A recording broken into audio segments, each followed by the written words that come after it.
Surabaya Mengaji. Yuk, dukung dakwah Surabaya Mengaji. Salurkan harta terbaik Anda untuk operasional dakwah.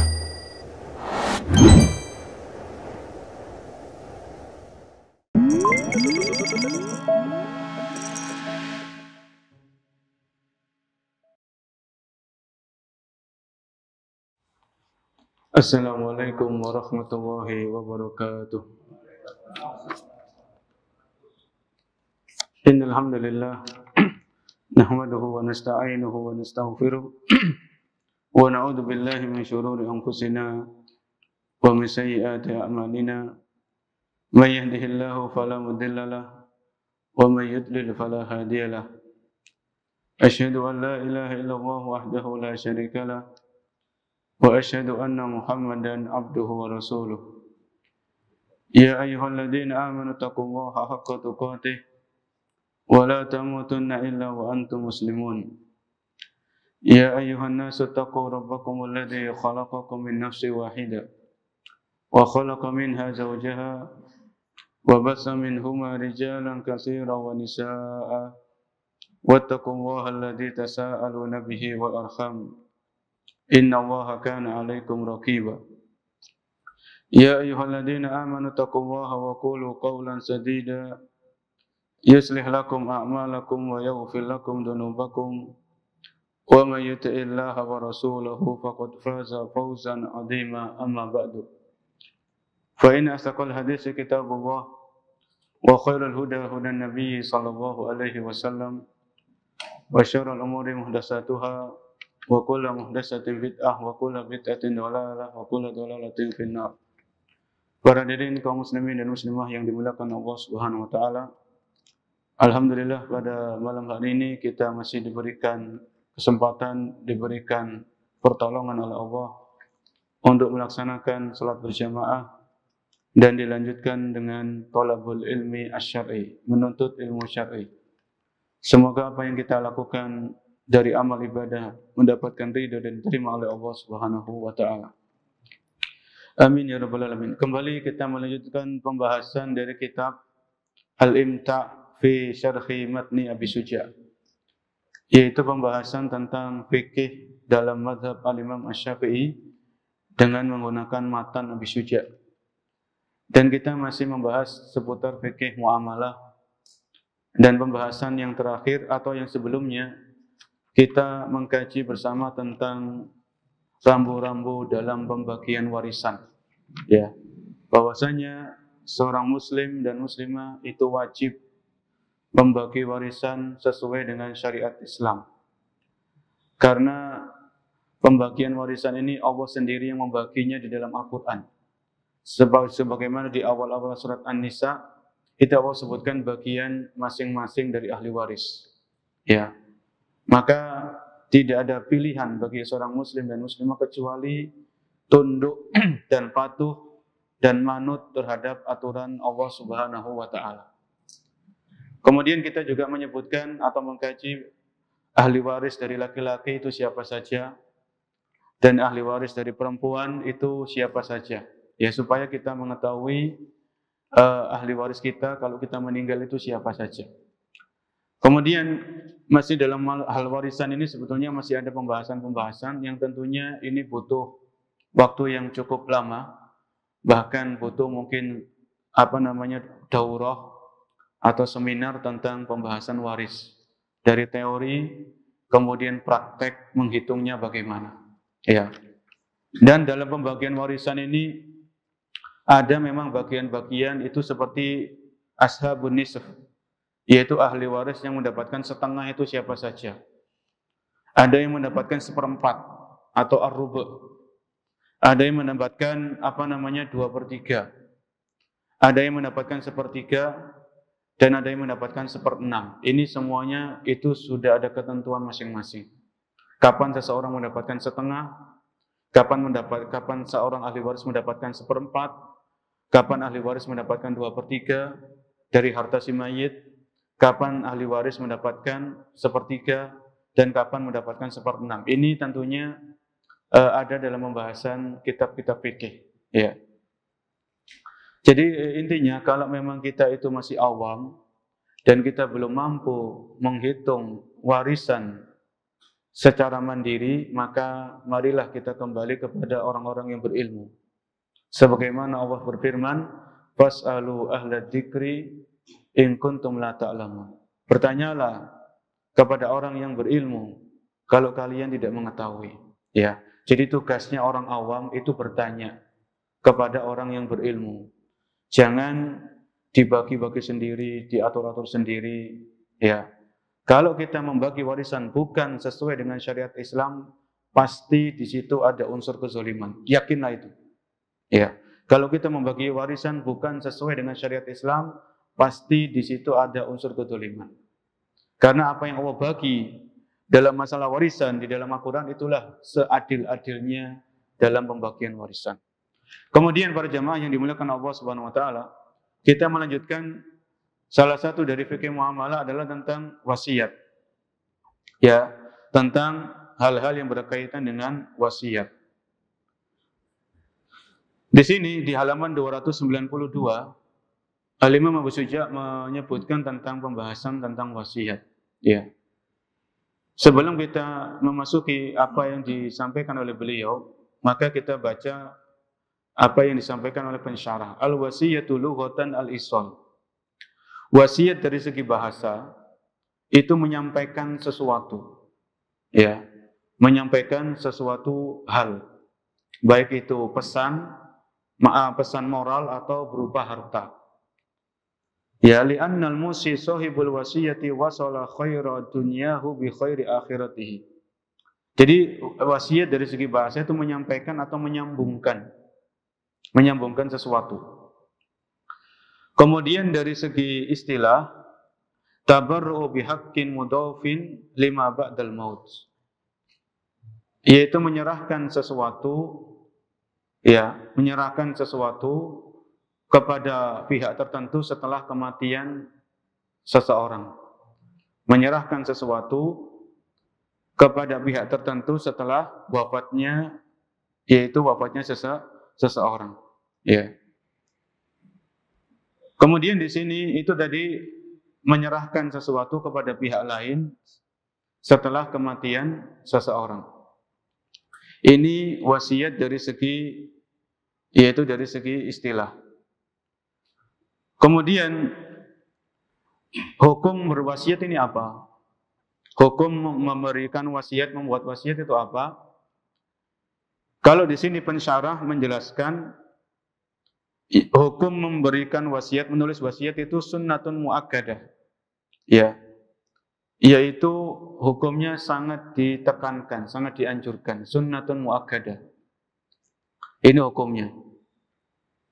Ya, namun di sini tentunya ada perincian ya. Pada asalnya menulis wasiat itu hukumnya sunnah muakkadah. Namun dalam hal-hal tertentu menulis wasiat ini bisa menjadi wajib atau fardu ain. Ya. Jadi begini, menulis wasiat itu bisa menjadi wajib apabila seseorang itu punya utang. Misalnya ya, kita ini punya utang dan kita ini sudah sakit-sakitan. Bahkan mungkin tanda-tanda kematian itu sudah ada. Maka kalau orang itu punya utang itu ditulis. Saya punya utang kepada si A, si B, sekian, ditulis. Supaya ahli waris kita itu tahu kalau kita yang akan meninggal ini punya utang. Ya. Jadi ini wasiat itu menjadi wajib kalau kita masih memiliki tanggungan utang kepada pihak lain. Ditulis di isi wasiat tadi. Ya. Ketika kita sakit-sakitan, sudah akan tanda-tanda meninggal itu sudah ada, maka ditulis. Atau misalnya kita akan bepergian jauh. Kan namanya orang bepergian itu bisa balik, bisa nggak balik kan gitu pada jemaah. Misalnya orang mau umroh. Ya sudah, kita nulis wasiat sebelum berangkat umroh, kita nggak tahu apakah kita bisa kembali lagi ke tanah air atau kita nggak kembali lagi. Karena kemungkinan itu ada. Ya. Jadi kalau punya utang itu tulis dalam wasiat kita, saya punya utang ini. Kemudian atau kita menyimpan barang titipan, misalnya ada orang titip sertifikat kepada kita, maka kita tulis di wasiat itu. Ada orang titip kepada saya ini seperti itu. Ya, karena mengembalikan titipan itu hukumnya wajib. Maka supaya kita nanti enggak ruwet urusannya di akhirat, maka tulis dalam wasiat kita. Ya. Kemudian kalau ada hak-hak orang lain yang belum kita tunaikan, itu kita tulis di isi wasiat kita. Ya, misalnya kita pernah jadi pimpinan, kita waktunya ngasih gaji, belum kita kasih gaji karyawan kita, maka kita tulis supaya nanti bisa diurusi sama ahli waris kita. Jadi ini poin yang pertama ini hukumnya wajib. Jadi wasiat itu menjadi wajib kalau kita masih punya utang, atau ada orang punya titipan kepada kita, nitip sesuatu berharga, sertifikat, BPKB, atau apa yang semisalnya. Dan yang ketiga, kalau ada hak-hak orang lain yang masih ada pada diri kita, itu kita tulis. Ya. Atau kalau nggak bisa nulis, kita voice note. Ya. Kan sekarang kan canggih, pakai voice note atau apa gitu.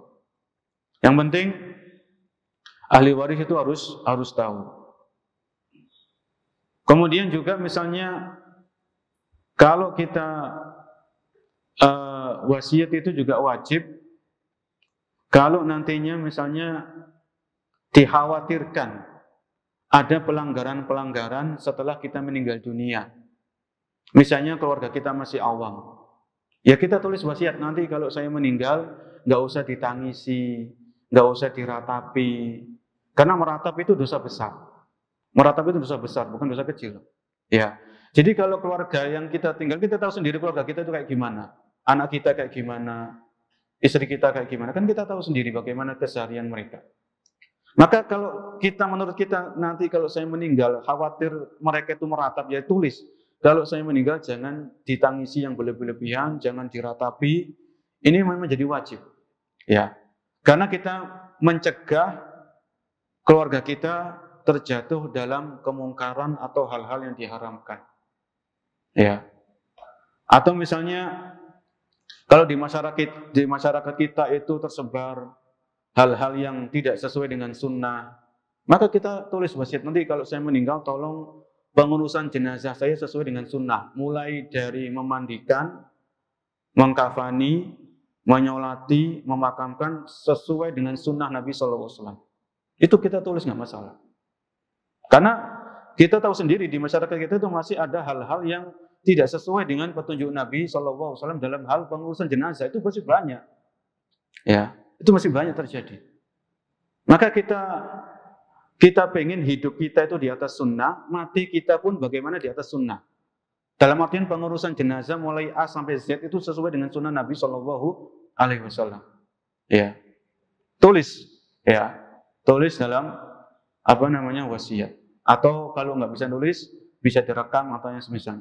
Kemudian yang kedua, wasiat itu dianjurkan. Ini yang disebutkan oleh pensyarah atau sunnah muakkadah. Ya.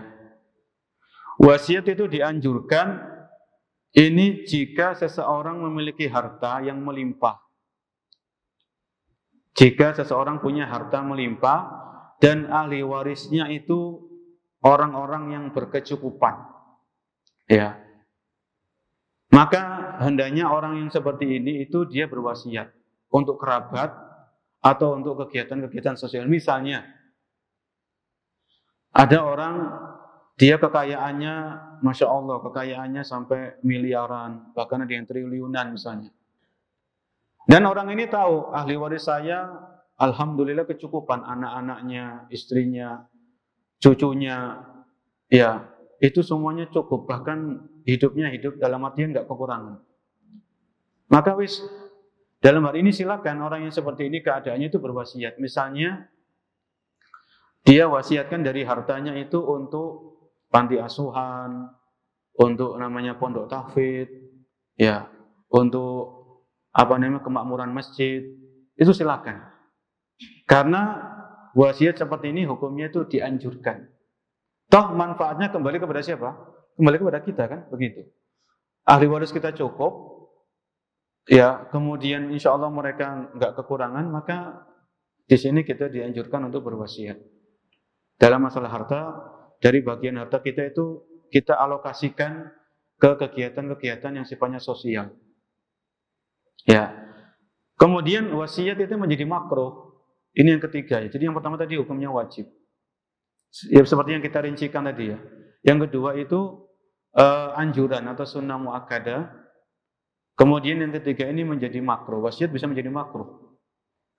Ya, jika hartanya orang ini sedikit dan ahli warisnya itu masih butuh atau hidupnya pas-pasan.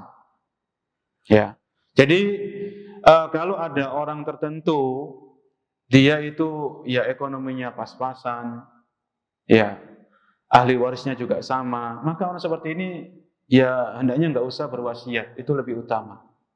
Karena dia lebih mengedepankan ahli warisnya dulu daripada orang lain. Ya, ini yang ketiga. Taib. Jadi tadi itu hukum wasiat secara global, secara umum ya, supaya kita punya pandangan nanti. Oh ternyata wasiat itu seperti ini, seperti ini, seperti ini. Yang berikutnya para hadirin yang dimuliakan Allah Subhanahu Wa Taala. Wasiat itu tadi dari segi hukum. Wasiat itu sendiri ada dua macam. Yang pertama itu wasiat yang sifatnya itu moral. Wasiat yang sifatnya itu moral atau pesan-pesan tertentu untuk melakukan kebaikan atau meninggalkan kemaksiatan. Yaitu wasiat yang sifatnya itu moral. Dalam hal ini Allah sebutkan di antaranya ya di surat Al-Baqarah ayat 133. Ya. Al-Baqarah 133. Ini salah satu contoh wasiat yang sifatnya itu moral atau nasihat. Allah berfirman, "Am kuntum syuhada'a idh hadara Ya'qubal mautu idh qala li banihi ma ta'buduna min ba'di." Apakah kalian mengetahui idh hadara Ya'qubal maut, ketika Nabi Ya'qub itu akan meninggal dunia. Idh hadara Ya'qubal maut idh qala li banihi, ketika Nabi Yakub berucap kepada anak-anaknya, "Ma ta'buduna min ba'di." Apa yang kalian sembah ketika aku sudah meninggal dunia? Ini kan wasiat. Ya. Jadi wasiat itu sifatnya moral. Maksudnya orang tua ini, kalau kita posisinya orang tua, kita berpesan, kalau saya meninggal nanti kalian itu kayak gimana? Apakah kalian tetap menyembah Allah saja atau jangan-jangan kalian berbuat kesyirikan? Ya. Maka di sini wasiat ini juga penting. Kita berpesan kepada anak-anak kita, ahli waris kita, supaya mereka tetap menjaga tauhidnya. Ya, tetap beribadah hanya kepada Allah, tidak melakukan kesyirikan. Sebagaimana ini kisahnya Nabi Yakub, "Ma ta'buduna min ba'di." Apa yang kalian sembah nanti setelah aku meninggal dunia? Kemudian apa jawaban anak-anaknya? Qalu na'budu ilahaka. Kami akan menyembah Tuhanmu, yaitu menyembah Allah Subhanahu wa taala. Wa ilaha abaika. Dan Tuhan yaitu bapak-bapakmu Ibrahim, wa Ismail, wa Ishaq, ilahan wahida, yang yaitu Tuhan yang Maha Esa. Wa nahnu lahu muslimun. Dan kami berserah diri kepadanya, yaitu berserah diri kepada Allah Subhanahu wa taala. Ini penting berjemaah. Berpesan tentang tauhid sebagaimana yang dilakukan oleh Nabi Yakub alaihissalam sebelum beliau meninggal dunia. Ya. Ini namanya sifat berpesan atau wasiat yang sifatnya itu bukan masalah harta ya, bukan wasiat yang sifatnya itu harta, tapi sifatnya itu pesan-pesan moral, pesan-pesan moral, pesan-pesan penting, nasihat-nasihat, ya, dan yang semisalnya. Dan juga hal ini pernah dilakukan oleh para sahabat kepada Nabi SAW. Ya Rasulullah, ausini, ya. Para sahabat itu pernah minta wasiat kepada Nabi SAW, ya Rasulullah, berikan wasiat kepadaku, berikan wejangan maksudnya, nasihat. Ya, ini juga namanya wasiat. Ini wasiat yang pertama itu sifatnya untuk melakukan kebaikan atau menjauhi suatu kemungkaran. Dan ini non harta. Ya. Adapun wasiat yang kedua adalah wasiat yang berupa harta. Ya. Wasiat yang berupa harta ini yang dibahas dalam masalah fikih. Baik, di sini Dalilnya apa tentang pentingnya wasiat ini? Ya, dalilnya mana dalilnya tentang pentingnya berwasiat? Kalau di sini di surat An-Nisa ayat ke-11, yaitu Allah Subhanahu wa taala berfirman, min ba'di wasiyati yusi biha audain. Min ba'di wasiyati yusi biha audain. Jadi pembagian warisan itu dilakukan setelah wasiat itu ditunaikan dan utang itu dibayarkan. Ya, ini menunjukkan ayat ini An-Nisa 11 itu namanya wasiat ini disyariatkan. Ya, disyariatkan dalam Islam. Min ba'di wasiyatin yusi biha audaini. Jadi pembagian harta waris itu dilakukan setelah wasiat dari si mayit ini ditunaikan dan utang-utangnya sudah dilunasi. Baru dilakukan pembagian harta waris. Ya. Pembagian harta waris. Kemudian di dalam hadis Rasul sallallahu alaihi wasallam bersabda, "Ma haqqu mri'in muslimin lahu syai'un yusi fihi yabitu lailataini illa wa wasiyatuhu maktubatun indahu." Nabi sallallahu alaihi wasallam menyebutkan dalam hadis riwayat Muslim, riwayat Bukhari dan Muslim, "Ma haqqu mri'in muslimin." Tidak sepantasnya bagi seorang muslim yang dia punya sesuatu yang dia mau wasiatkan, kemudian dia bermalam, ternyata wasiatnya belum ditulis. Ya. Jadi misalnya jangankan 1 pekan, 1 bulan, 1 malam saja jangan kita terlewat menuliskan wasiat. Misalnya ini ya, kita malam Jumat ya, ini kan Kamis malam Jumat. Sekarang ini kita punya utang. Dan keluarga kita nggak tahu kalau kita punya apa? Punya utang. Maka tulis. Sebelum tidur nanti tulis. Saya masih punya utang ini. Kan kita nggak bisa menjamin apakah besok pagi kita masih hidup atau enggak. Nggak bisa menjamin para jemaah. Oleh karenanya kalau kita bangun tidur itu apa sih doanya? Alhamdulillahilladzi ahyana ba'da ma amatana. Segala puji hanya milik Allah yang telah menghidupkan kami setelah mematikan kami. Namanya tidur itu mati kecil. Ya. Maka kalau masih punya utang itu jangan berleha-leha, jangan diremehkan, tulis. Keluarga kita harus tahu kalau kita punya utang. Supaya nanti kalau kita meninggal, ditakdirkan meninggal duluan, maka ada orang-orang yang mau mengurusi utang piutang kita. Ya. Maka ini Nabi kan mengatakan la yabitu lailataini illa wa wasiyatuhu maktuban indahu. Tidak pantas bagi seorang muslim yang punya utang atau yang semisalnya dia bermalam 1 malam atau 2 malam kecuali wasiat itu sudah dia tuliskan. Wasiat itu sudah dia tuliskan. Ya. Ini perhatian Nabi SAW tentang urgensi penulisan wasiat. Kalau memang ada hak-hak orang lain yang masih ada pada diri kita, supaya nanti kita nggak repot urusannya di akhirat nanti. Taib, ini tadi berkaitan dengan wasiat, definisinya dari segi bahasa, dari segi istilah, hukum-hukum terkait wasiat, macam-macam wasiat dan dalil-dalilnya.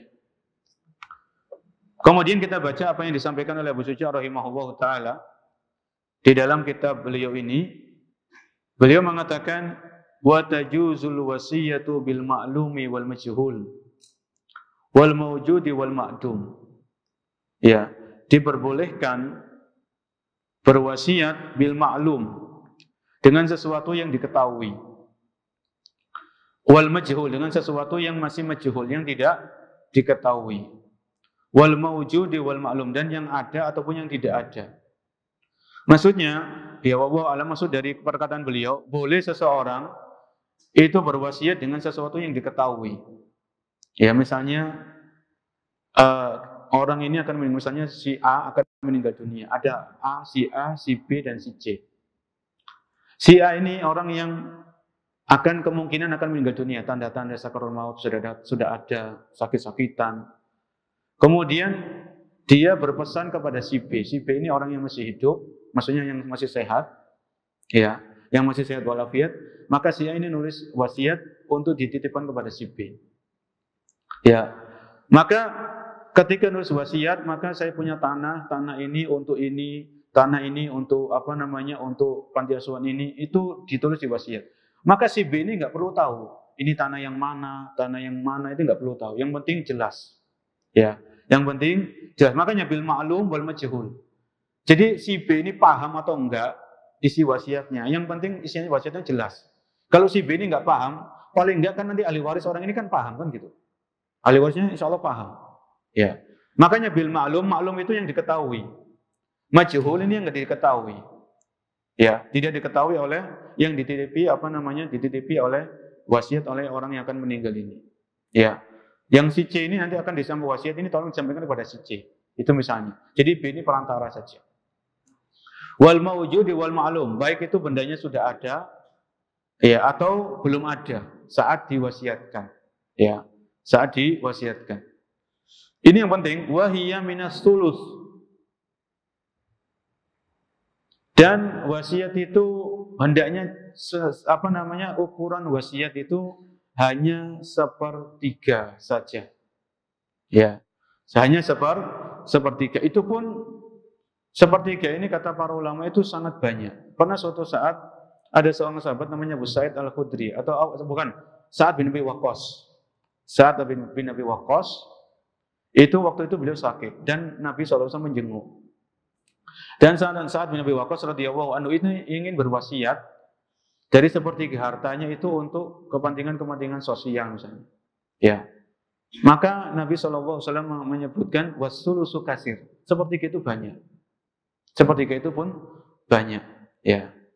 Jadi kalau mau berwasiat itu mentok itu 1/3. 1/3 itu pun apa? Banyak.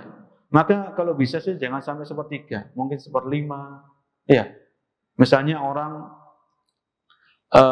katakanlah orang itu punya uang harta 900 juta. 900 juta kalau 1/3-nya berapa? 300 juta itu kan banyak ya. 300 juta itu sudah banyak, luar biasa. Maka ya jangan 1/3 lah, 1/5. Silakan. Ya. Itu silakan. 1/5 itu tidak mengapa. 1/3 itu boleh. Cuman kalau Nabi tadi dalam hadis tadi wasulusu kasir. Dan 1/3 itu banyak. Ya. Kemudian di sini Abu Suja mengatakan fa in zada wuqifa ala ijazatil warasah. Ya. Kalau 1/3, kalau lebih dari 1/3, misalnya orang berwasiat, saya berwasiat separuh dari harta saya, berarti kan lebih banyak kan 1/3. Separuh kan lebih banyak daripada 1/3. Separuh dari harta saya untuk pondok tahfidz di kota ini misalnya. Apa hukumnya seperti ini? Kalau wasiat itu lebih dari 1/3, maka ini harus disetujui oleh ahli waris semuanya. Kalau ada satu ahli waris saja yang nggak setuju, wasiat ini tidak boleh dipraktekkan, tidak boleh diterapkan, ya, tidak boleh apa? Diterapkan. Karena lebih dari 1/3, karena lebih dari 1/3. Kalau 1/3 atau kurang dari 1/3, ini nggak perlu persetujuan dari ahli waris. Mau setuju atau enggak itu nggak ada urusan. Ya, nggak ada urusan sama ahli waris, karena ahli waris nanti ada bagian-bagian sendiri. Ya, maka kata Abu Suja wa in fa in zada waqafa ala ijazatil warasah. Kalau orang yang berwasiat, dia berwasiat dengan hartanya kok lebih dari 1/3, maka dalam menunaikan wasiat ini harus dengan persetujuan seluruh ahli waris yang ada, yang masih hidup. Ya, yang masih hidup. Kemudian beliau mengatakan di sini wala tajuzul wasiyatu liwarisin. Ya. Illa an yujizaha baqiyal warasah. Dan tidak boleh berwasiat kepada ahli waris. Ini perhatikan. Dan tidak boleh berwasiat kepada ahli waris kecuali ahli waris yang lain itu ridho dan membolehkannya. Misalnya begini. Ada orang akan meninggal dunia. Misalnya maksudnya orang sakit-sakitan dan mungkin kemungkinan besar itu akan meninggal dunia. Orang ini punya anak, cucu, punya bapak, ibunya masih hidup, ya. Kemudian dia punya istri, misalnya seorang laki-laki sakit-sakitan, ya, dan mungkin sudah sakit kronis parah, ya, dan sebagainya. Laki-laki yang akan meninggal ini dia punya istri, orang tuanya masih ada, bapak ibu masih ada, dia punya anak, laki-laki dan perempuan. Kemudian orang yang akan meninggal ini saya wasiatkan saya wasiatkan 1/4 dari harta saya untuk anak perempuan saya. Ini enggak boleh.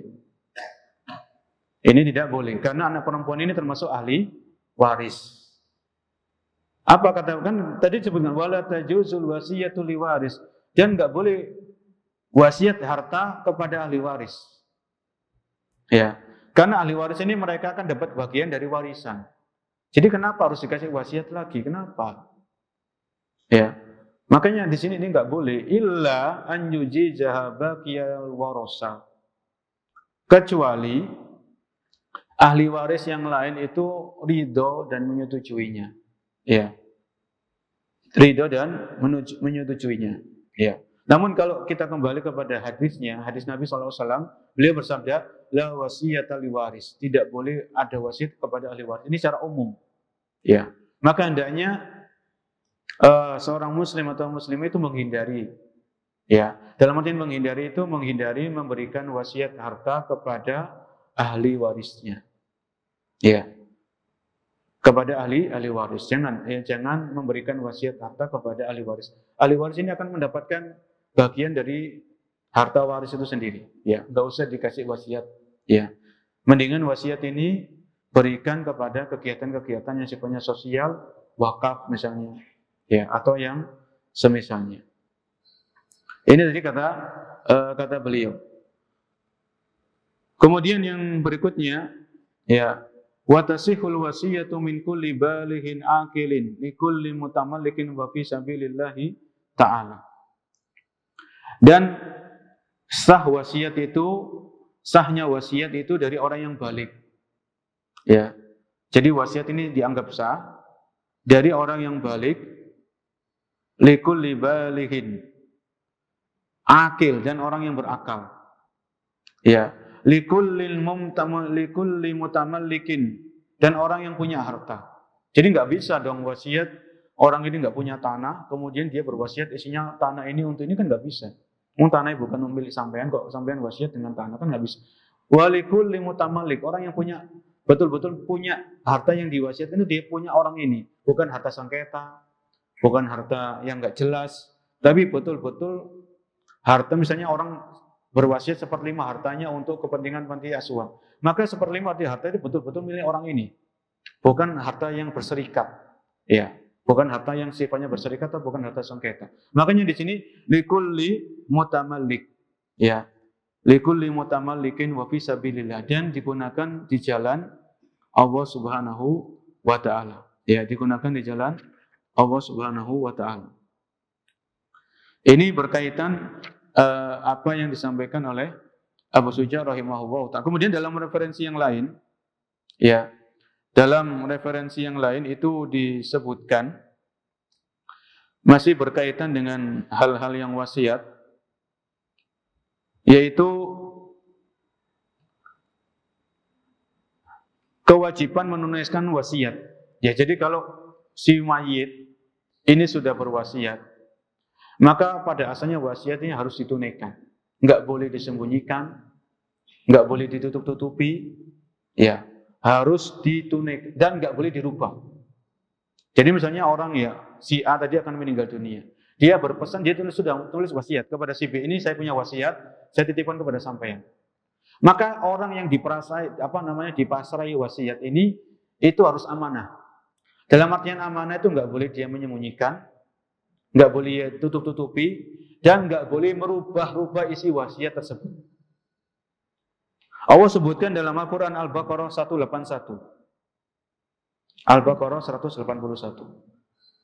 Faman baddalahu ba'da ma sami'ahu fa innama ismuhu 'alal ladzina yubaddiluna innallaha sami'un 'alim.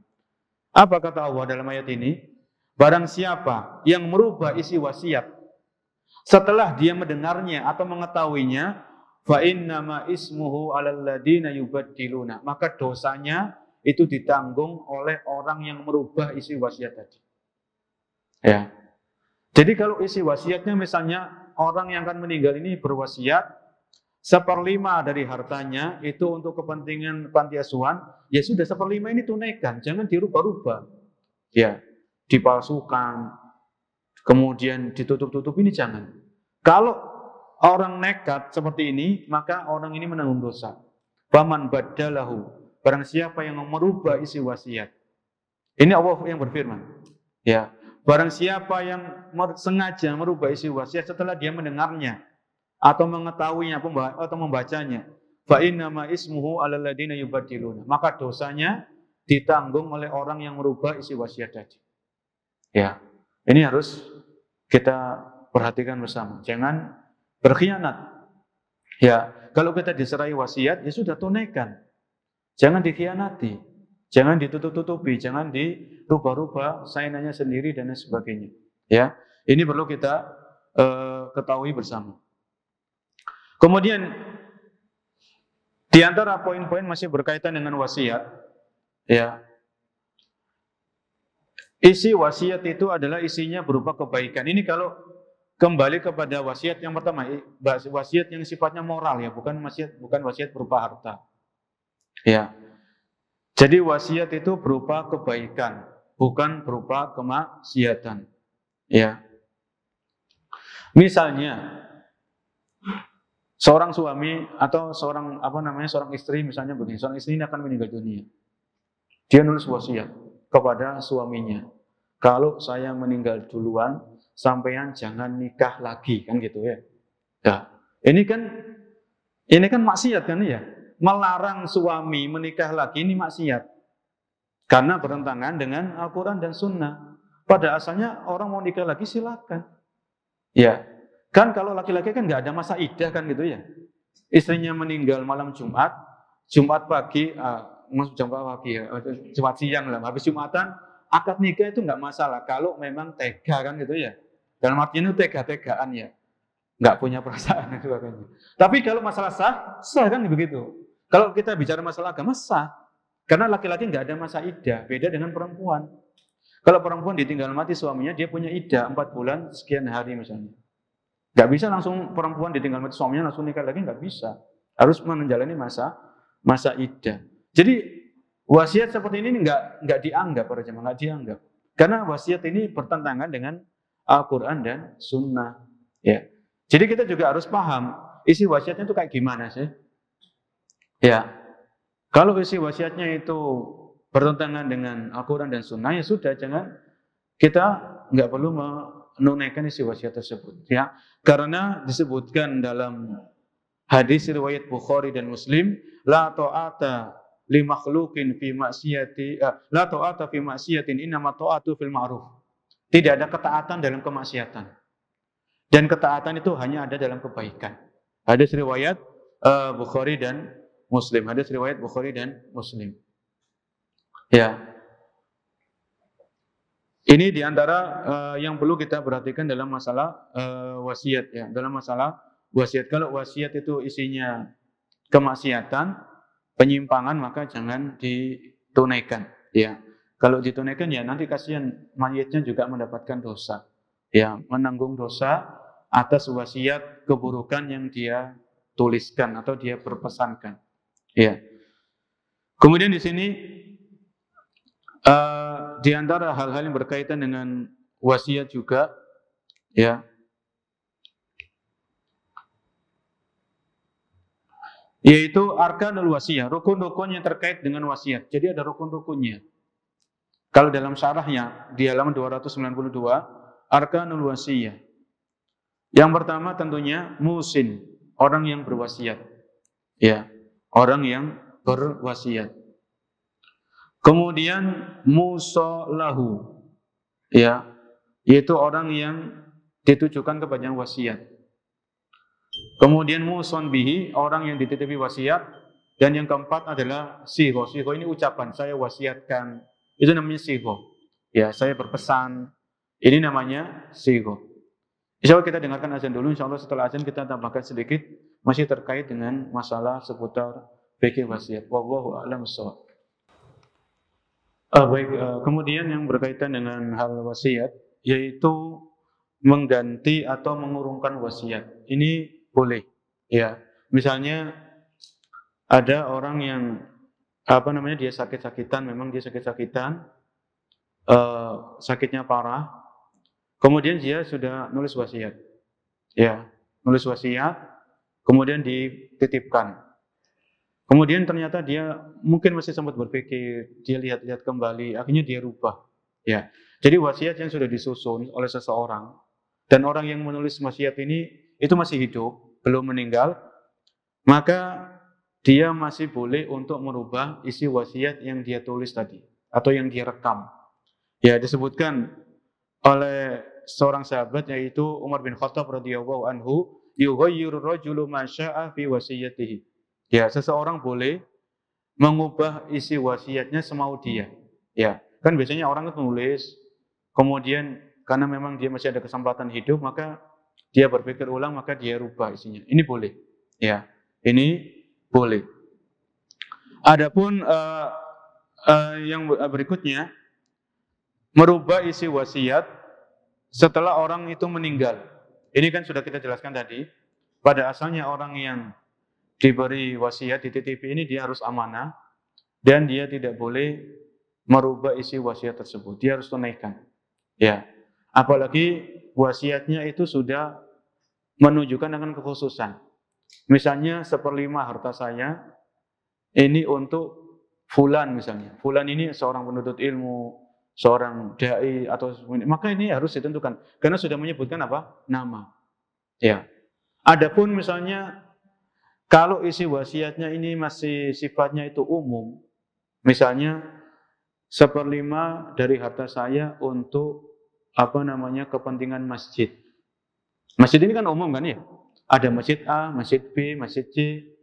Maka di sini orang yang menerima wasiat ini dia melihat kira-kira masjid mana yang paling membutuhkan dana.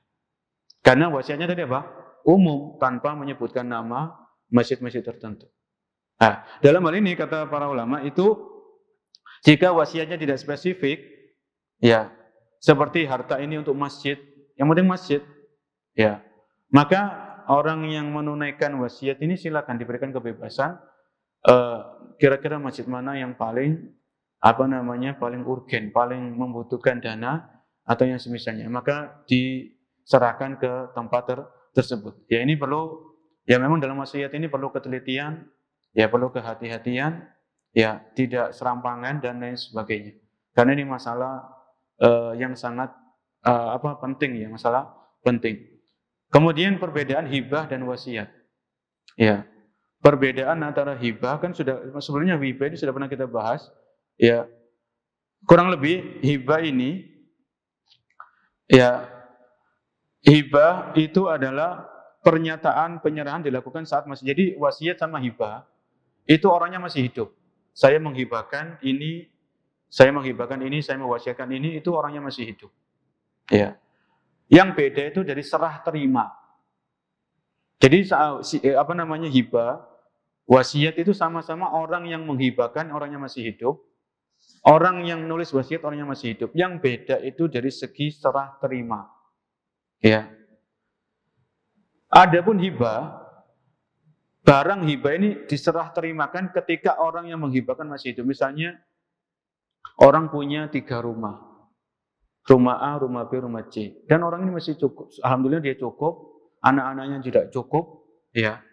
Maka dia ingin menghibahkan. Saya hibahkan rumah ini misalnya untuk, untuk penuntut ilmu misalnya. Untuk anak-anak kos, misalnya anak-anak yang ngekos, dia nggak punya uang, maka silakan tinggal di rumah ini hibah. Dan hibah ini harus diserah terimakan ketika orang ini masih hidup. Orang yang menghibahkan ini masih hidup. Ya. Maksudnya di antara perbedaannya, perbedaan dalam artian supaya kita nggak bias dalam masalah hibah dan wasiat. Hibah ini rata-rata itu diserah terimakan ketika orang yang menghibahkan masih hidup. Adapun wasiat, ya wasiat ini harta wasiat itu diserah terimakan setelah kematian pemberi wasiat. Ya, jadi orang yang memberikan wasiat harus meninggal dulu, baru wasiat ini ditunaikan.